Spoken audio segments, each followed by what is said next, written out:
Hayi nagaa fi haraarri jaalalli eegumsi waaqayyoo haala fi qixa gola jirtan hunda keessatti isiniif haa baay'atu akkam nagaa fayyaa keessanii annagaa kodhaa galanni fulfinni waaqayyoof haa ta'u inni nagaatti na eegee isiniinis eegee yeroof sa'a kana nu ga'e baga nagaa fayyaa taatanii eeggamtaniif yeroof sa'a kana geessanii isiniin jecha warri faanii tuubiif maatii hin taane jaalala waaqayyoo isiniin gaafadha.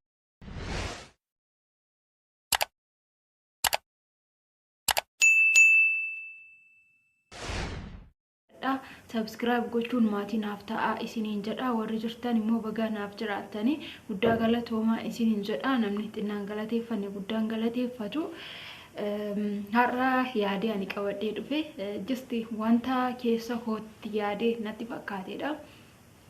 Waa'uma karaa miidiyaa kanaan wal qabatee jechuudha. Yeroo baay'ee maaliif akka ta'e hin beeku baay'isni garaa walitti jabaannaa. Bakka kuni namni tokko subscribe ta'ee like ta'ee wanta gatii isa baasisu miti inni tokko jechuudha. Inni lammaffaa immoo wanta fageenya deemee fidu miti wanta yeroo itti fudhatu miti jechuudha. Ani like godhee like nama sana hin fayyada yoo ta'e sababiin ani like gochuu diduuf maa'inni video tokko keessa seenee like godhee yoo hin bahe seenee nama maatii hin taaneef tokko subscribe godhee yoo hin bahe wanti narraa xiqqoo lakkaa'u hin jiru wanti narraa jira miti narraa hir'atu tokko hin jiru jechuudha. Namni tokko subscribe gaafa namaa godhu subscribe dabalachuu jechuudha gama biraatiin jechuudha. Maaliif nama maatii si ta'e atis deemtee maatii taataa fi waan ta'eef so kana jechuun nama maatii hin taaneef maatii hin ta'an jechuun miti. Haa ta'u malee akka waan ati gatii itti baastee wayitii ittiin fudhatu jechuudha subscribe gochuu akka jira miti wanti isaanii darbee gara keetitti darbee tokkotti warroota fudhatanii fi please walaa jajjabeessinu like waliif haa goonu akkasuma subscribe maatiin taane yoo ta'e maatii waliif haa taanu share waliif haa goonu isiniin jedha. Anaan baay'ee kan na dinqu jechuudha.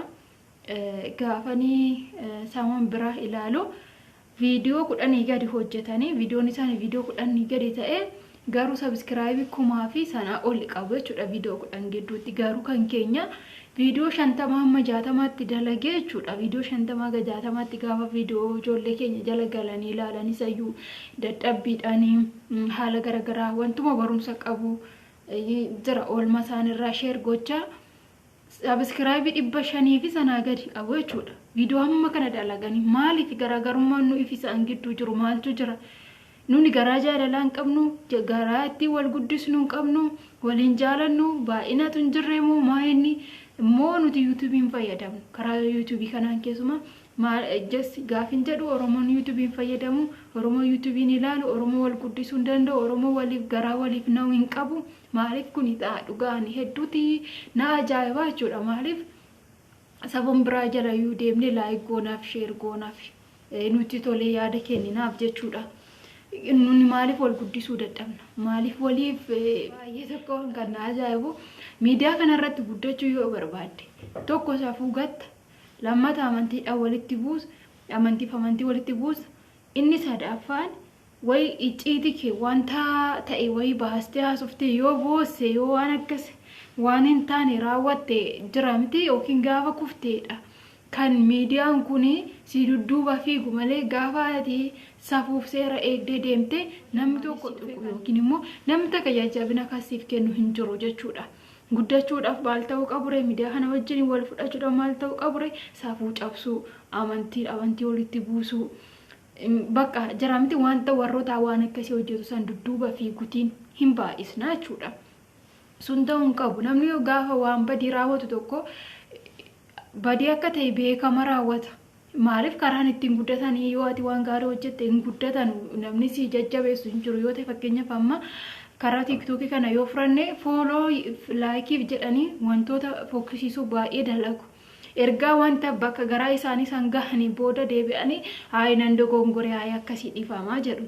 Dura dogongoruu wallaalan dadhaba dogongora ta'uusaa yaaduu dadhabanii miti yookiin wallaalanii miti dogongora ta'uusaa beekama dalagu jechuudha. Sababa maal ta'eef sababa follow like sassaabachuutiif jechuudha.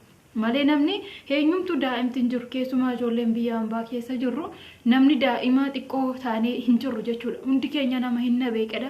Hundi keenya nama waan badaaf waan gaarii adda baasuu danda'udha sirriitti jechuudha.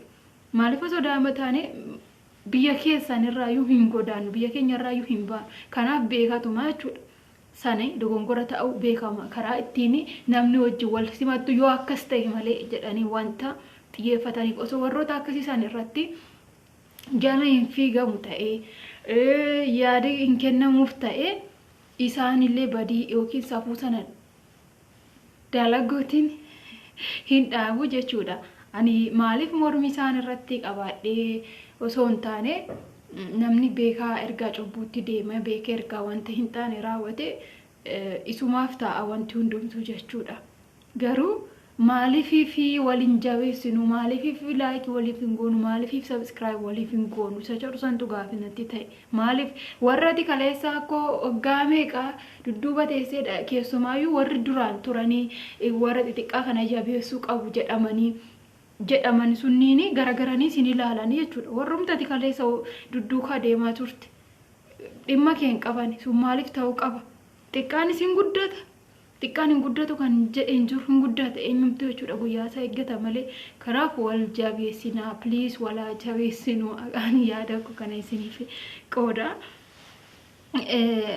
ani yeroo baay'ee miidiyaa kana irratti badaa hin ba'anii karaa nan hordofa malee in hordofamu TikTok yeroo dheeraadhaaf akkasumatti akkaawuntii maleesim jedheetuma ittiin baaruudhaaf seenee laayikii gochuu danda'u yeroo isaan akkasumatti nan kana na fayyadamaa ture jechuudha. Garuu edaa hordofuuni beekamtii namaaf hin kennu nama wajjin wal sin barsiisu.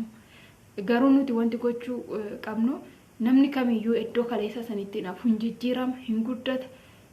Lafa yaade hingaa sana beeku ni qabna jechuudha. Warroonni karaa olii jirani warra isaa gadi jiru kana jajjabeessuu waan biraa hafee jechuudha yaadanuuf jabaadhu akkasiidha jechuun hin barbaachisaa ani yaadni koorraa walaa jabeessinu pliisisa jedhu dhugaa baay'ee viidiyoo namoota biraa ni gala miti ree akkas ani jibbaa sabaaf sabaa qabaadhe osoo hin taane gaafillaal viidiyoo 10 gadi ta'e sabskiraayibiin isaanii seera yuutuubii guutatanii isarrayyuu taranii jiru keenya garuu itti dadhabanii viidiyoo hamma kana hojjetanii mana 500 yoo yookaan hin dabarre jira kun maaliif ta'uu danda'e isa jedhudha.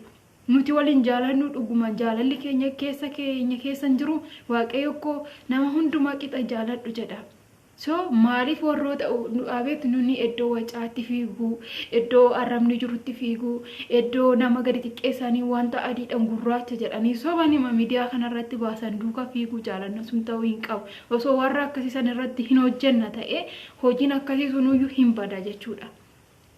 Sababbii isaan badiisa san beekama karaa ittiin guddinaati jedhaniituma waan hojjetaniif osoo san irratti xiyyeeffannee hin hafaan jedha. Kanaafuu guddaa galatoomaa waaqessinatti naa ta'uu jabaadha isiniin jedha wal jabeessuun immoo nutti haa baratu.